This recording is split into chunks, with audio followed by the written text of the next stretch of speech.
Welcome to another episode of Times Square Kung Fu. I am your host, Frankie Balboa, aka the Shogun Supreme, and I'm here with my man. My name's Peter. I'm happy to be here, and I should be co-hosting a lot more often, so why don't we jump right into it today? Man. You see, we're getting used to this, so the delay right there, that's that lag. But yeah, man, the film we're bringing on today, we're going to be talking about is Benny Chan's A Moment of Romance, which came out in 1990, starring Andy Lau and my man's girl, man. Say your girl's name, because I can't say that. Jacqueline Wu. Yeah, that's his girl right there, man. And this film is coming out on August 22nd by the amazing folks over at Radiance Films. And before we go further into this video, man, I have to give a massive shout out to MVD Entertainment Group, who provided us a review copy for the sake of this episode, man. Much love to you guys, man. So, A Moment of Romance. This was a first time watch for me and Peter. And I gotta say, this was a banger film from start to finish. Action, drama, the cinematography, which I'm gonna get into it later, we are actually, and the music. I mean, Peter, this was the first time watch, like I mentioned. What do you thought of the film overall? I mean, I think we made the joke that it was the ultimate date night movie. Right. It's not like exactly that, but overall, it's a very atmospheric film. Just the day before we watched this, I had watched Johnny To's Throwdown, and it's really similar in the sense that it's more of an audio-visual experience than necessarily plot-driven. But, man, it's breathtaking at times, and that soundtrack alone, it sets the mood and the ambiance so well. Right, because what's great about this film is, I believe this is Benny Chan's second film, but he had a hell of a supporting crew to make this film. He had Johnny To as executive producing, and the greatest director of all time, Wong Jing. I will die on that hill. And we've seen a few of Benny Chan's films. Like, he did a bunch of Jackie Chan joints, like Who Am I, The New Police Story, and Robin Hood, which has his fans, and of course his last film, Raging Fire with Donnie Yen. But this one is very different.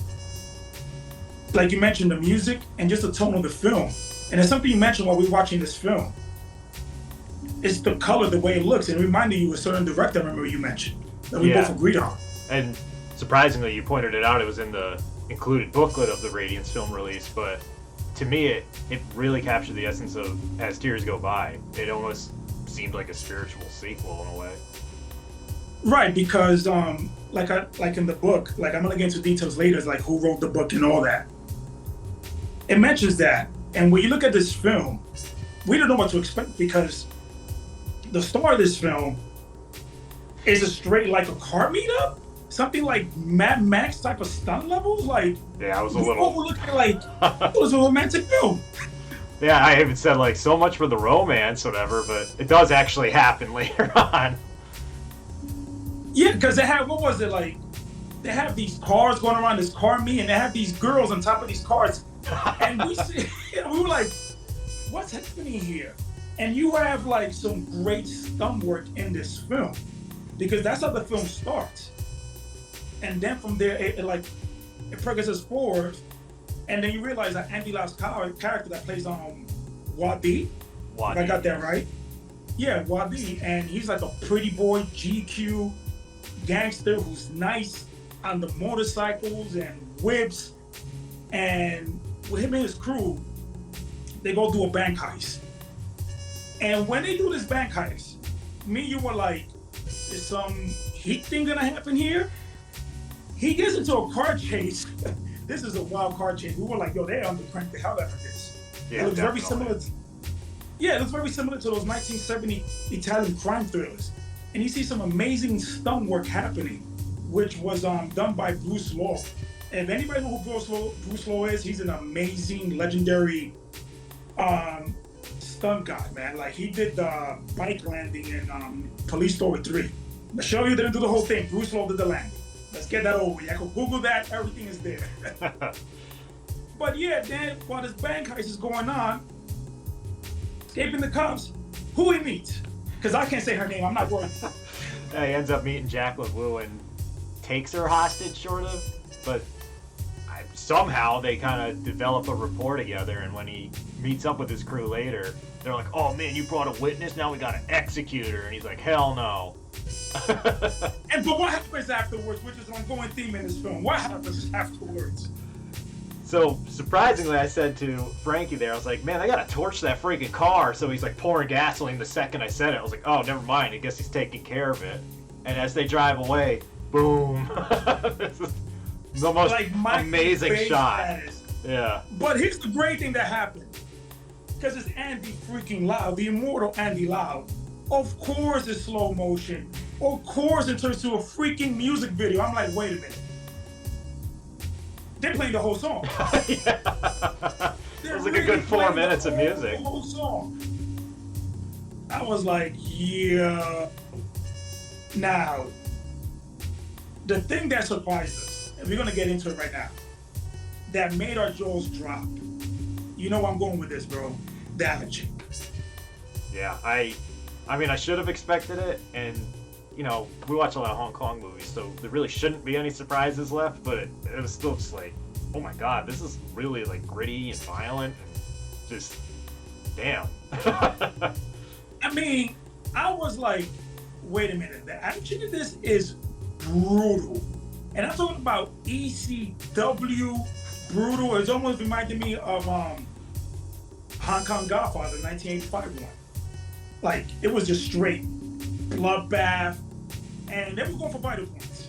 Yeah, it definitely isn't like it's not overly choreographed or even necessarily evoking any fight style. It just feels like dudes on the street smashing each other with stuff. It's vicious.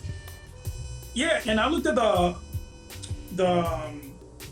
action director, and it was by a young Bun. Oh, I'm so horrible, man. I can't even say my own name correctly. I have it right here. Yun Bun.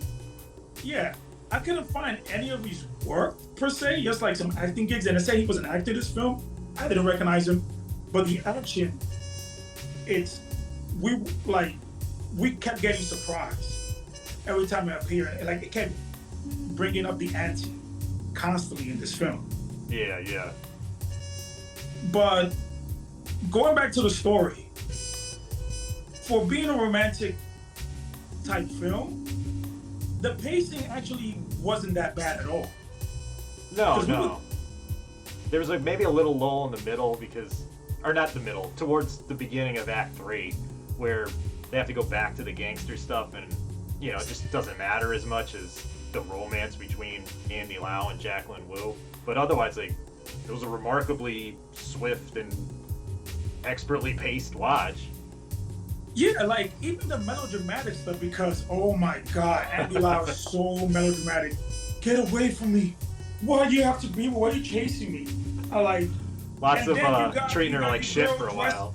Yeah, then you got your girl looking all cute, looking like a Mormon. I kept mentioning that all the time, with her long dress, button-up jean jacket with his most cute face, going to this gangster spot, trying to bring him soup after he'd been stabbed and... Yeah, it's a little silly at times, but still, that's the charm. But this movie is such... It's like a hood wet dream. Homeboy meets a rich girl. He's like, nah, you don't want this bad boy, but she wants it. And I'm like, come on, I was begging for something to happen. I'm not gonna spoil it, but I'm like, come on, get over it. Yeah, in some way it could also be compared to Romeo and Juliet, because they're kind of star-crossed lovers in that sense. Yeah. I saw, it's funny enough, Genre Film Addict, who's an amazing friend of ours on Twitter. That's what he wrote in his letterbox. That's the first thing you see on his review. You know, but... And then he has his good friend, Richard Nin. The comedic relief in this is Ung Man Tat, who was in a lot of Stephen Chow movies, and I mean, if you know the man, you know how it is like, but it's just, his big catchphrase there is always like, fuck your old man, and it's like, wow, this dude's like brutal. And he's sort of like the connection between both of them. And I found him an amazing guest star in this film. Yeah, he did a great job. Right, and I love the way he didn't exaggerate anything. Like he was a true friend, even when he was down. And I joked about that. That was what Chow Yun-fat was doing, and then Better Tomorrow when he got injured. Yeah. You know?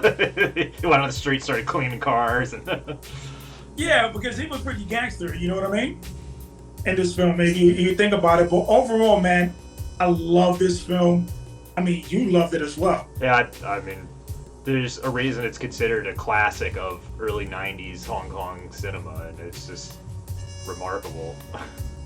And again, for first time watch, man, like it was like I haven't felt this good about a film in a long time. Yeah, I can You say know the what I mean? same. And like we mentioned at the top, the cinematography looks beautiful. I spoke about there's a certain shot that he took a screen cap off, I remember. It looked like I'm on the run with the saturated colors, had that noir look to it. Yeah, Hong Kong at night in that era specifically always looked like a cyberpunk dream almost. Yeah, they have the fluorescent light bulbs at that time in the city and explosions. Because your girl somehow causes explosions in this film. And apparently she really likes running away from them. Yeah, man. It's just, I highly recommend it. It's an amazing film. The action had us floored when it happened. Especially the car chase scenes. Great stunt work in this film. Yeah, and there's a late scene towards the end of the movie where I was like, it's like a WWE freaking special event too. Right, man. And like I mentioned, this guy,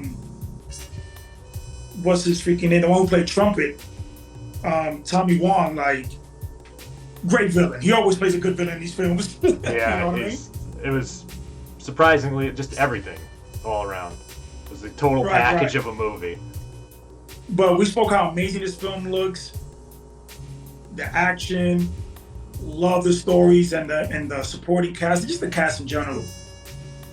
This Radiance Films transfer looks amazing. I mean, Peter, like you look through the picture yourself through this Blu-ray. What do you think, man? I mean, because of the source material, there's some like softness in the picture, but otherwise, it's a really solid release. It's scanned from a 4K master, I believe. Yeah, it says that in the transfer notes, and it shows in a lot of the scenes, especially at nighttime when there's the neon-soaked colors and everything. It just pops off the screen, and it's remarkably clear too. I mean, that's a running trend with a lot of these newer releases, but it looks better obviously than the film did back in the day. No, obviously, and one thing I noticed, even when you see some scenes that look soft, it works in this film because the atmosphere, like the light bulbs, the fluorescent, has this nice soft look, but it just bleeds just right, man. Like you mentioned earlier, they have the cyberpunk look to it, Yeah, and because it's it's not a romantic comedy, but that ambiance of romance, there's a lot of longing looks and shots, and Andy Lau being like, and Jacqueline Wu kind of like confused and stuff, and like you said, some of that softness adds to it. I mean, and because Radiance Films did the color grading, right? Yes. They did the color grading, and of course, the authoring of the disc was done by David McKenzie for Fidelity Motion, who is an amazing guy. I met him last year, spoke about TV tech and all that stuff. So he's the man when it comes to this stuff, because he did the 4K release for Police Story 1, 2, and 3 for Eureka, and he's been working. Yeah, and he's been working consistently with Radiance Films. So Radiance Films know their stuff. And the audio, what do you thought about the audio? Well, I always listen in the original language. I don't know if there's an English dub included in this. I don't think so, but overall it was good. I mean, there's only so much you can do with this. Like, since it's scanned on a magnetic tape, over age it just degrades. Like, there's really not much else we can do. But there's no hiss or pops or anything like that. That was gonna mention the fact that we don't get no hiss and no pops, and dialogue is not bassy. Yeah, that's true. It's not bassy at all. I mean, it sounds good, it looks good, and at times, looking at this film, especially Hong Kong at night, it almost gave me that HDR look almost, in terms of saturation. Yeah, I can see that in a way. You know, especially during the final scene where she's at the church, which looks epic as hell. I thought it was gonna be Cowboy Bebop all over again. And she's running through the highway and stuff. I'm not gonna give details because I want people to see the film. It looked amazing. Good pop. Skin tones looked great. I didn't notice any fresh blacks. If it did, it looked stylized as hell. You know what I mean? Yeah, I really didn't notice any crushed blacks either, but I didn't take like a full look over every single second of the movie. Right, because it didn't stand out. And that's the point that, you know, why we do these videos is, you know, I didn't see any artifacts, any micro blocking, none of that. It looked clean, it pops, it looks good.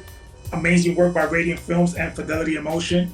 And like I said before in my previous videos, Radiant Films they communicate a lot with their fan base over on Twitter and Instagram. So definitely shout outs to them. So yeah, we're gonna, again, yeah, I heard all these amazing things, but how is the packaging? If you guys didn't see my previous videos on Radiant Films releases, they do amazing packaging, very similar to Japanese releases. Now, the releases come with an OB card, as you see in the side, which is very similar to how the Japanese do the releases over the years between various formats. PlayStation games, and like this little beautiful laser disc right here. You know, music, all that. In various formats, they always put OB cards. It comes with a reversible cover. And what's great about these OB cards is they mention the synopsis of the film in the back and the features. It has a commentary track by Frank Dange, which you'll never go wrong with that guy. And it comes with a booklet that it looks really nice. It has great pictures, and it has two writings here. One from Sean Gilman and Tony Williams. Sean Gilman's article goes Beyond Romance, that's the name of it. Andy Lau and Jacqueline Wu in the 90s. And The Missing on Tour in a Moment of Romance by Tony Williams. And the Sean Gilman one is really good because it goes through the history of Andy Lau's career. And something I didn't know about, that this is the film that put Andy Lau on the map. So it's definitely well worth reading, and you can never go wrong with that. I mean, Peter, do you own any Radiance Films Blu-rays? I don't have any as of yet, but after watching this release, I mean, it's definitely something I want to make sure to add to my collection. As you mentioned, the OV cards look great, and the new cover art for this is really stellar. I mean, I love the new cover, man. Like, it actually captures the film lovely, even the back art. You know what I'm saying? Like, it actually does have the original theatrical poster. But when I showed you this, I remember how you were like, yo, this thing looks pretty dope. It looks very classy. And one thing I love about Radiance Films is they put a director's name right there on the side of the spawn card, which is so classy. You know what I mean? So I definitely love the way they do their packaging. And once again, you can pre-order this on MBD Entertainment Group, and this film comes out on the 22nd of August. So yeah, once again, shout out to them for hooking us up with a review copy. And what heck of a review copy, because this has become one of my favorites, if not my favorite Andy Lau film. You know what I mean? It's definitely high up there for me. I think I might still prefer some of his One Car Y stuff, but I mean, again, like I said, there's a reason this is a classic of the genre, and it's just an astonishingly good film. Right, I mean, for the price, this thing's going for $22, man. Like, you guys, be a fan of, you know, Hong Kong cinema, or even cinema. Forget putting these categories, Hong Kong, Russia, all that. If you love films, movie, you cannot go wrong with that, because I think you show this film to anybody that loves films, they will thoroughly enjoy it. Yeah, I mean, even action films or romance films, anything, it's like a multi-genre blend, and it just works. And like you mentioned at the start of this video, perfect date film. The perfect date night movie. Yeah, man. But look, fellas, we're about to wrap this up. And as always, like, share, and subscribe. And until the next one, peace.